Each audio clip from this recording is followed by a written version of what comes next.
Boa noite a todos. Vamos iniciar a nossa reflexão pedindo o concurso dos espíritos benfeitores da nossa casa, os nossos mentores espirituais, aqueles que no plano espiritual se preocupam conosco, estão constantemente nos auxiliando a fazermos bom uso desta dádiva maravilhosa de Deus, as nossas inúmeras encarnações, para o nosso aprimoramento espiritual. Agradecemos a presença da falange amiga do Dr. Bezerra de Menezes, Dr. André Luiz, Chico Xavier, Meimei, Eurípides Barçanufo, Dona Ivone Pereira e tantos outros que dedicaram suas vidas à causa espírita, à causa da difusão do cristianismo redivivo, da fé raciocinada. Vibramos de maneira especial por todos aqueles que estão nos leitos dos hospitais, padecendo de enfermidades diversas, especialmente o Covid-19. Vibramos por todos aqueles que padecem de graves enfermidades espirituais e que procuram, com muito empenho, o socorro, o alívio para as suas dores e a cura desses males. Vibramos por toda a humanidade, pedindo paz, bom senso, equilíbrio, inteligência, sabedoria para enfrentarmos todos os obstáculos que nos separam da convivência fraterna com os nossos irmãos e com o nosso Deus, Pai de amor, bondade, misericórdia, justiça e paz. Iniciaremos com a prece que o próprio Cristo nos ensinou. Pai nosso, que estais nos céus, santificado seja o vosso nome.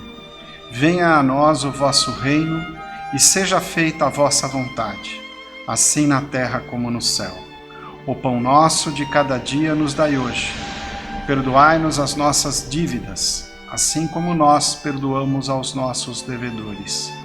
E não nos deixeis cair em erros e tentações, mas livrai-nos de todo o mal. Que assim seja, graças a Deus. Graças a Jesus. Iniciaremos uma reflexão sobre o Sermão do Monte, Sermão da Montanha, como também é conhecido. É o sermão mais importante de toda a pregação do Cristo e aquele que, sem sombra de dúvida, resumiu toda a doutrina cristã. Um sermão tão importante que Mohandas Gandhi, um dos pais espirituais da Índia, em frase memorável, assim o definiu: se todos os livros sagrados tivessem sido perdidos e apenas restasse o Sermão do Monte, nada teria sido perdido. Com essa frase, Mahatma Gandhi, a grande alma, Mahatma quer dizer a grande alma Gandhi, nos lembra da importância do Sermão da Montanha. O Sermão da Montanha que nos convida a uma reflexão profunda sobre aqueles que verdadeiramente são felizes ou bem-aventurados, como queiram, aos olhos de Deus. E por fidelidade ao texto evangélico, nós vamos retomar esse texto para nos recordarmos das sábias palavras de Jesus, proferidas no local chamado Montanha das Bem-aventuranças, uma região que fica próxima ao Mar da Galileia, na divisa entre Israel e o Egito. Nesse mesmo lugar, Jesus pronunciou um outro grande ensinamento, uma outra grande parábola, intitulada a Parábola do Semeador. Local abençoado que tinha condições acústicas perfeitas, porque na época de Jesus não havia recursos, mas esse local, o seu desenho geográfico, permite que um homem se comunique com muitos outros homens, sendo bem escutado, sem o auxílio de nenhuma aparelhagem. E é por isso que Jesus sabiamente escolheu esse local para fazer a sua principal pregação. Vamos então refletir sobre as palavras do Mestre dos Mestres, do governador espiritual do planeta Terra, Jesus de Nazaré. Disse assim Jesus, segundo a narrativa de Mateus, no capítulo 5, versículo 1 até o versículo 12. E Jesus, vendo a multidão, subiu a um monte e, assentando-se, aproximaram-se dele os seus discípulos. E, abrindo a sua boca, os ensinava, dizendo: Bem-aventurados os pobres de espírito, porque deles é o reino dos céus. Bem-aventurados os que choram, porque eles serão consolados. Bem-aventurados os mansos, porque herdarão a terra. Bem-aventurados os que têm fome e sede de justiça, porque serão fartos. Bem-aventurados os misericordiosos, porque alcançarão misericórdia. Bem-aventurados os limpos de coração, porque verão a Deus. Bem-aventurados os pacificadores, porque serão chamados filhos de Deus. Bem-aventurados os que sofrem perseguição por causa da justiça, porque deles é o reino dos céus. Bem-aventurados sois vós, quando vos injuriarem e perseguirem, e, mentindo, disserem todo o mal contra vós, por minha causa. Exultai e alegrai-vos, porque é grande o vosso galardão nos céus, porque assim perseguiram os profetas que foram antes de vós. Nas palavras de Jesus, o início da reflexão muito forte, falando dos pobres de espírito. Quem são os pobres de espírito? Aliás, o que é ser pobre de espírito? O que significa ser pobre de espírito realmente? O Evangelho segundo o Espiritismo fala, desde o seu início até o capítulo 10, especificamente sobre o Sermão da Montanha. Mais especificamente nos capítulos 5, 7, 8, 9 e 10, o Evangelho segundo o Espiritismo nos explica muito bem o espírito das bem-aventuranças. O que realmente quis dizer o carpinteiro de Nazaré com essa pregação maravilhosa, que até hoje provoca ecos, repercussões extremamente eivadas de luz em toda a humanidade.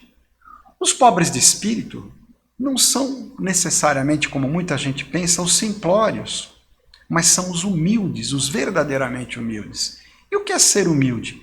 É ter consciência do que nós realmente somos. Não nos colocando num patamar muito acima ou muito abaixo do que realmente estamos. É a consciência plena daquilo que realmente se é. E o assumir ser aquilo que se é em todas as experiências e vicissitudes da vida. Isso é ser humilde. É não se julgar melhor do que ninguém, mas também não é se colocar abaixo de ninguém. É perceber a magnitude, né, e a extrema autenticidade, peculiaridade com a qual o Pai cria cada um dos seus filhos. Nós somos seres únicos e Deus nos ama desde a nossa concepção espiritual até o nosso retorno glorioso a Ele nos mundos felizes, quando nos tivermos depurados através das diversas encarnações, onde seremos esculpidos, estatuídos pelas mãos do Criador através das inúmeras experiências dessas encarnações, de aprendizado e de luz. Então, isto é ser pobre de espírito, é ser humilde. E a humildade nos coloca realmente numa sintonia plena com os bem-aventurados de Deus. Porque todos os espíritos de elevada condição espiritual, eles desenvolveram a humildade, a capacidade de realmente conhecer, saber e viver de acordo com o que realmente nós somos, assumindo aquilo que nós temos de errado e principalmente lutando para corrigir os nossos erros com muita persistência, com muita tenacidade. Outra grande bem-aventurança que nos fala o Sermão da Montanha, né, são aqueles que sofrem calúnias, injúrias, perseguições por causa do reino de Deus. Esses também serão abençoados. São aqueles homens que dedicaram suas vidas a pregarem o Evangelho e que não hesitaram em sofrer os piores tormentos para assegurar que a mensagem fosse bem transmitida.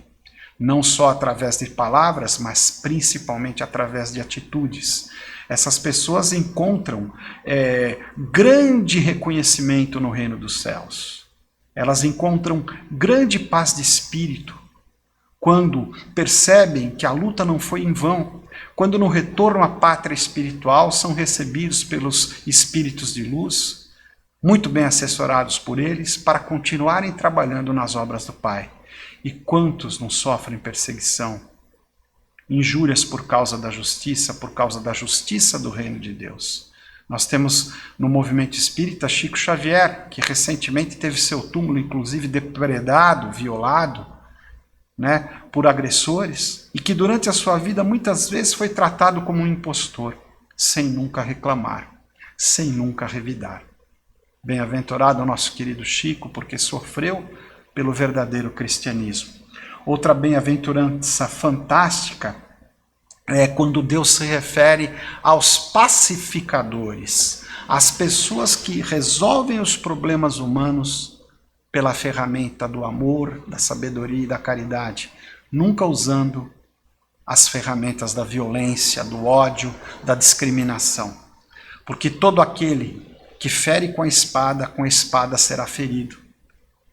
Todo aquele que acredita na violência investe na sua própria destruição, na sua degeneração moral.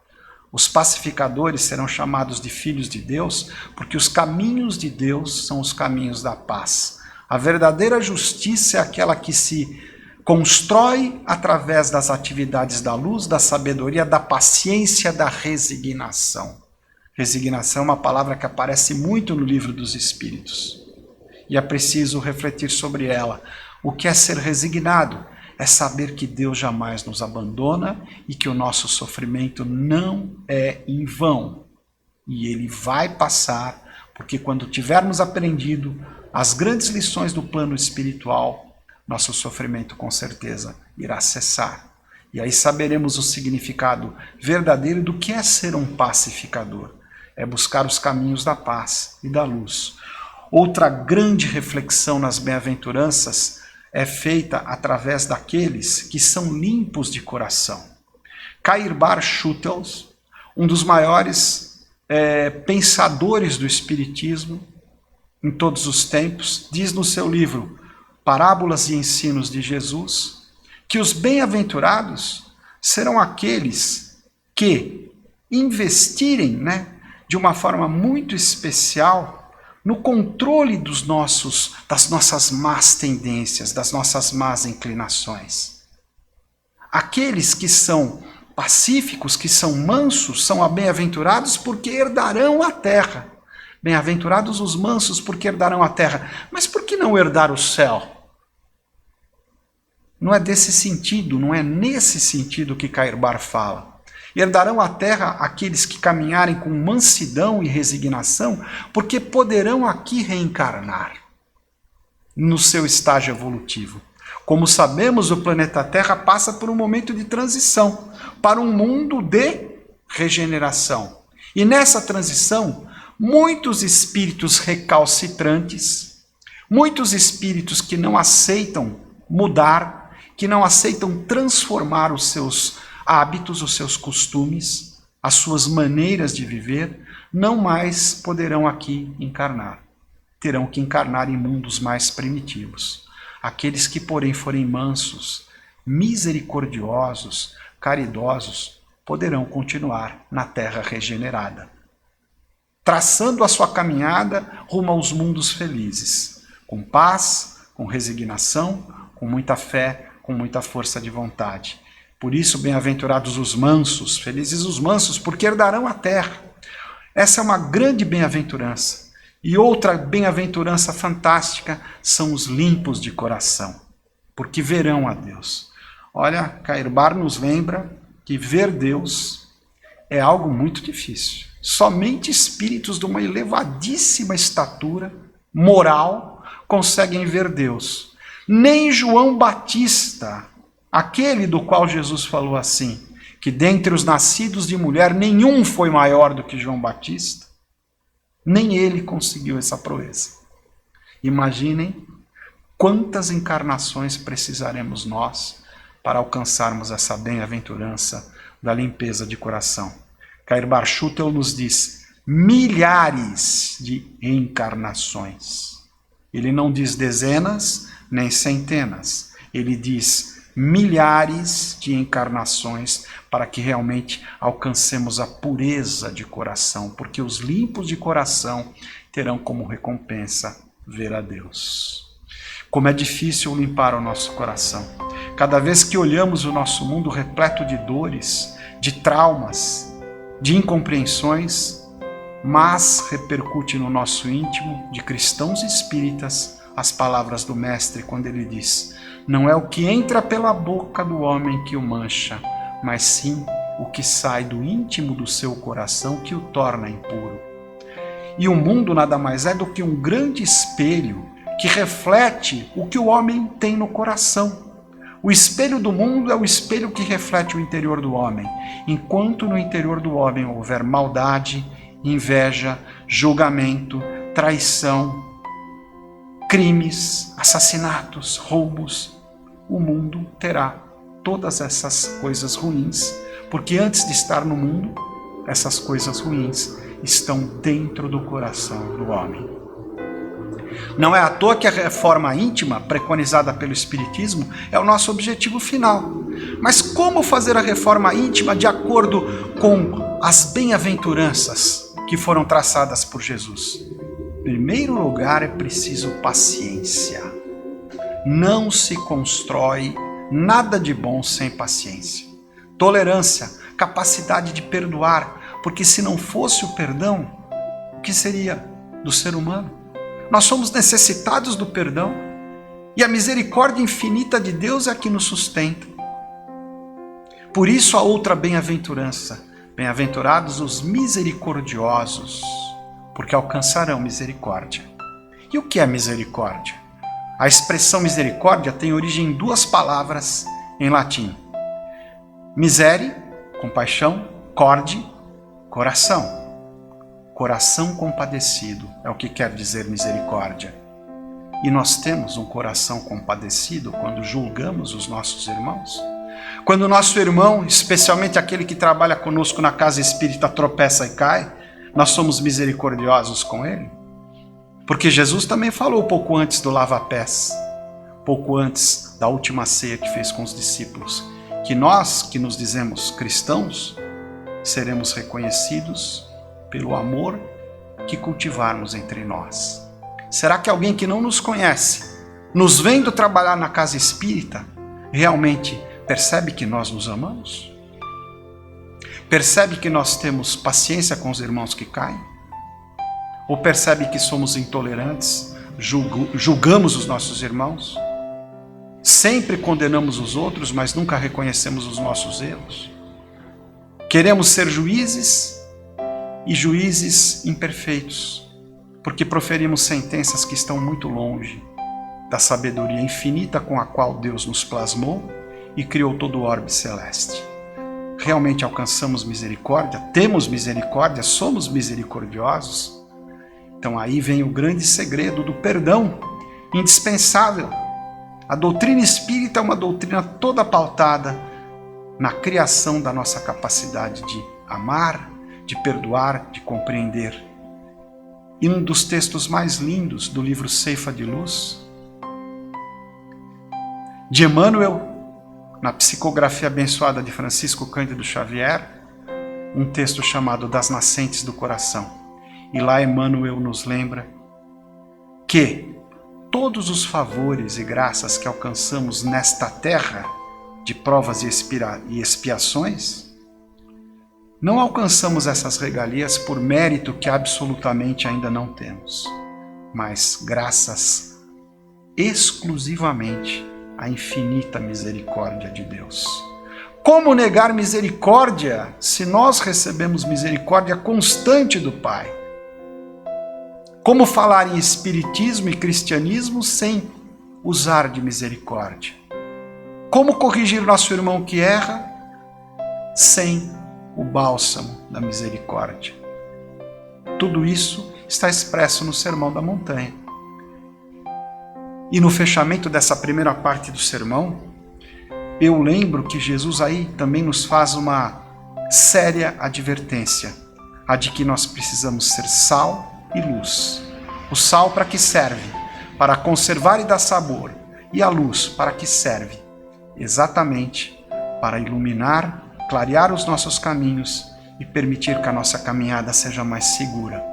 Estamos sendo luz e sal na vida dos nossos irmãos? Estamos iluminando o caminho daqueles que conosco vivem? Sim, porque o exercício da caridade, do amor, da fraternidade começa no lar, a começar na nossa casa. Somos luzes dentro dos nossos lares? Damos sabor e significado à vida das pessoas com a nossa conduta, com as nossas práticas, com os nossos procedimentos? Ou somos seres frios e insensíveis, que ressuscitamos na nossa convivência a lei do olho por olho, dente por dente? Qual é a nossa justiça? Qual é a nossa estatura moral? Qual é a nossa verdadeira estatura espiritual? E em que estágio evolutivo estamos? Essas perguntas, se bem respondidas, nos colocarão no nosso verdadeiro lugar de aprendizes do Mestre Jesus, ainda muito distantes da nossa reforma íntima profunda, mas eivados de fé, sempre dispostos a continuarmos trabalhando sempre pela nossa elevação. Quero encerrar essa reflexão com uma palavra de Emmanuel. E ela é muito forte para nós aqui hoje, porque ela nos lembra da necessidade que nós temos de trabalhar o nosso interior e trabalhar de uma maneira realmente misericordiosa, paciente, com muita fé e com muita disposição. No livro Momentos de Ouro, o texto intitulado Na Garantia do Bem, nos lembra Emmanuel, através das mãos abençoadas de Francisco Cândido Xavier. Seja o silêncio onde o tumulto ameaça e perturbação. Seja a palavra de bênção onde o ódio esteja lançando condenações. Seja a paz no lugar em que a discórdia apareça e, sobretudo, seja a paciência em qualquer parte onde as nuvens da incompreensão prenunciem a tempestade do desequilíbrio. Que assim seja, graças a Deus, graças a Jesus.